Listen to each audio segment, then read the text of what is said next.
Doctor Javed आजाद नेता कैसा हो। हमारे लोकप्रिय सांसद मोहम्मद डॉक्टर जावेद आजाद जिंदाबाद। डॉक्टर जावेद आजाद जिंदाबाद। ये वो जमीन है जो आज से लगभग 17-18 साल पहले मेरी अम्मी ने 5 कट्ठा जमीन कांग्रेस के नाम से खरीदी थी। और आज पहला मीटिंग हम लोग यहाँ कर रहे हैं और आप लोग की दुआ रही तो जल्द ही यहाँ पे हम लोग बाउंड्री वगैरह करके कांग्रेस के ऑफिस का तामीर करेंगे और लोगों के जो मसाइल हैं वो यहाँ से सुलझाने की कुछ कोशिश करेंगे। तो चूँकि वक्त बहुत हो गया, हम एक शादी में भी जाना पड़ा। हमारे एक साथी हैं, उनकी बच्ची की शादी थी और सीधे हम यहाँ आ पाए। आज जैसा कि आपको बताया कि हम लोग पंचायत अध्यक्ष जो कांग्रेस का होता है, हमारे ज़िला के माननीय अध्यक्ष ने उनकी सूची बनाई है और उनको अनाउंस करेंगे।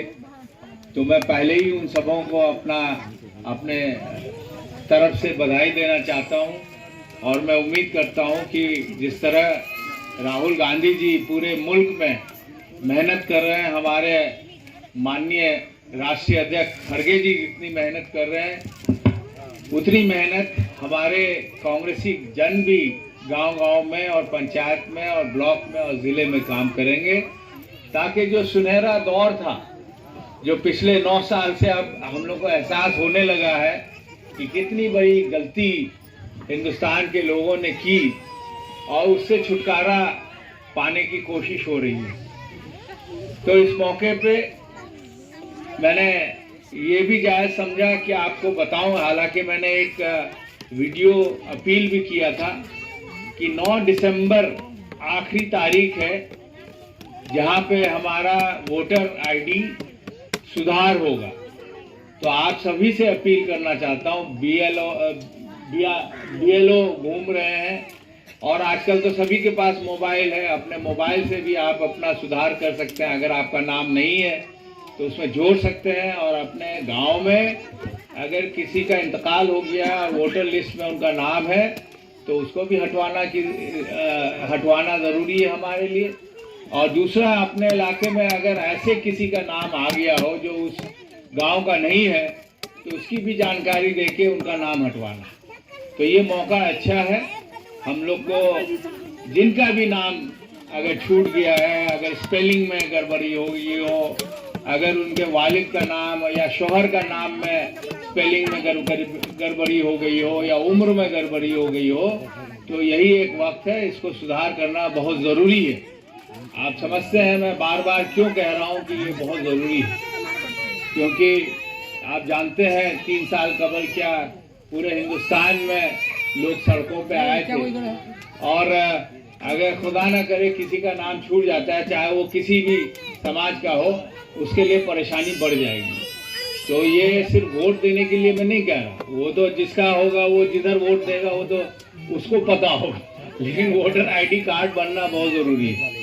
और हमारे वकील साहब ने कहा कि अभी कुछ वक्त बचा हुआ है, तो जितनी भी प्रायोरिटी की कामें हैं उसको आपको करना चाहिए। तो मैं बताना चाहूँगा कि अगर आपके इलाके में आज भी कहीं पे 5 किलोमीटर या उससे ज़्यादा कच्चा सड़क है तो उसको हमको उसकी जानकारी दीजिए। कहीं भी इम्पोर्टेंट पुल है या आपके स्कूल में कोई कमी है या और भी जो भी पब्लिक के परेशानी है, इसका हमको जानकारी दीजिए। हम कोशिश करेंगे कि ज़्यादा से ज़्यादा आपके यहाँ काम हो सके। लेकिन जहाँ तक ठाकुरगंज का मसला है, अगर मेरे कॉन्स्टिट्यूएंसी में सबसे ज़्यादा काम हुआ हो, मैं तो चैलेंज के साथ कहता हूँ कि पूरे बिहार में अगर ठाकुरगंज के ऐसा काम कहीं हुआ हो तो हमको बताया जाए।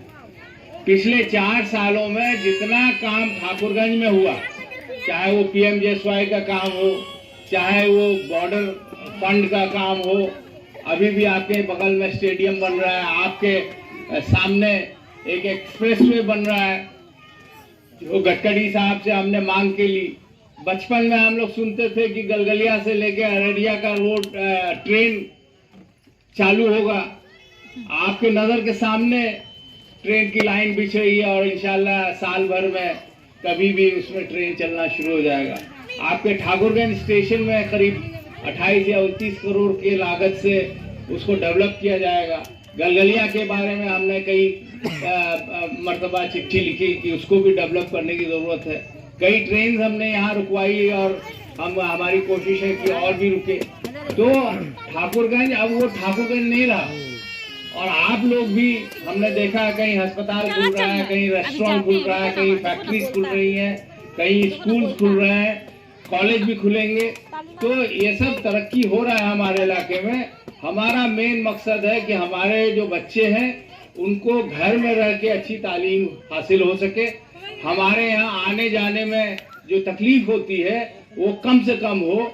हमारा ये रोड बन जाने से आपका ये है कि आप यहाँ से लेके बर्मा के बॉर्डर तक और यहाँ से लेके गुजरात के कोना तक आप एक ही मर्तबा आप गाड़ी निकाल के या बस में बैठ के आप जा सकते हैं। तो ये बहुत बड़ा एक काम हुआ है आपके इलाके में और इसका फायदा हमारे लोग ले रहे हैं। हो सकता है आप में से कुछ लोग ऑलरेडी ले रहे होंगे। तो ये सब बातें हैं। सूची तो मुझे बहुत दी गई कि ये पढ़ के मैं बताऊं, लेकिन इसके अलावा भी बहुत सब ऐसे काम है जो इसमें नहीं लिखा गया है। ये पढ़ के मैं नहीं बताना चाहता क्योंकि ये आप में से सब लोग जानते हैं और मेरे ख्याल से अलग अलग पंचायत से आप लोग आए हैं। हर पंचायत में कहीं ना कोई बड़ा काम हो रहा है। चाहे वो जिस सड़क के बारे में हमने कहा, चाहे आप चुरली साइड जाएं, चाहे आप खारुदर साइड जाएं, हर तरफ काम हो रहा है। बहुत सारे पुल बने, सड़कें बन रही हैं।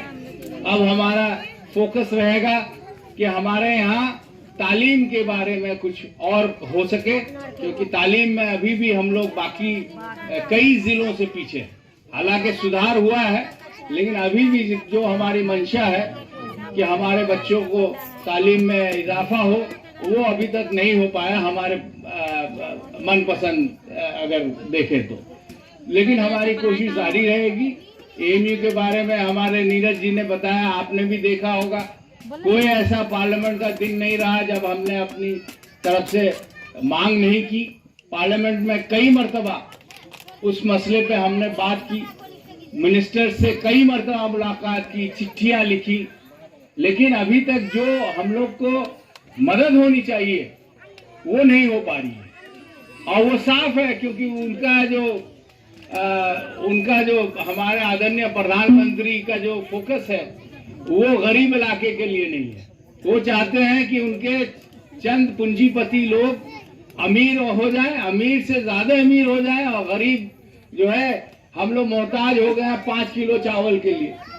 ये कांग्रेस के वक्त में नहीं था। जो कांग्रेस के वक्त में आज से 15 साल 17 साल पहले जो पैसा दिया जाता था, वृद्धा पेंशन 200 रुपया, वो अभी भी सेंटर के तरफ से 200 रुपया दिया जा रहा है और बिहार सरकार 200 और देती है, वो हो जाता है 400। 400 में तो हफ्ते दिन का गरीब से गरीब परिवार का आपका तेल पानी नहीं होता हो। अभी मीटिंग उसी विभाग के हम मेंबर हैं। 15-20 दिन पहले हमारी मीटिंग में शिरकत हुई। हमने कहा भैया कहाँ हैं आप लोग, इसको कम से कम 2000 कीजिए ताकि जिसको मिले उससे कुछ फायदा भी हो, वरना 200 रुपया तो दिन में आने जाने का लग जाता है। बैंक से पैसा निकालने में 200 रुपया से ज्यादा खर्चा हो जाता है। और मनरेगा में जो 280-85 या 290 रुपया मिलता है वो अलग नुकसान होता है। तो इसलिए ये बेमाने है 200 रुपया जो आप भारत सरकार दे रही है। तो इस तरह की बहुत सारी बातें हैं जो यहाँ पे विस्तार करना मुश्किल होगा, लेकिन हमारी कोशिश रही है और अभी भी हमारी कोशिश है। चाहे वो महानंदा बेसिन हो, उसके बारे में भी कई बार हमने किया। अभी भी हमारे एक साहब एक चिट्ठी लिख के लाए जिसको हमने डीएम साहब को फॉरवर्ड किया, क्योंकि कटाव से हमारे हजारों एकड़ खेती हर जमीन बर्बाद हो जाते हैं। कई गांव में घर बारी कब्रिस्तान मंदिर मस्जिद तक ढह गए हैं। तो इसके बारे में भी हम लगातार उठाए जा रहे हैं। कहीं पे काम भी हुआ, लेकिन जितना काम होना चाहिए, जितनी तकलीफ हमें है उस हिसाब से नहीं।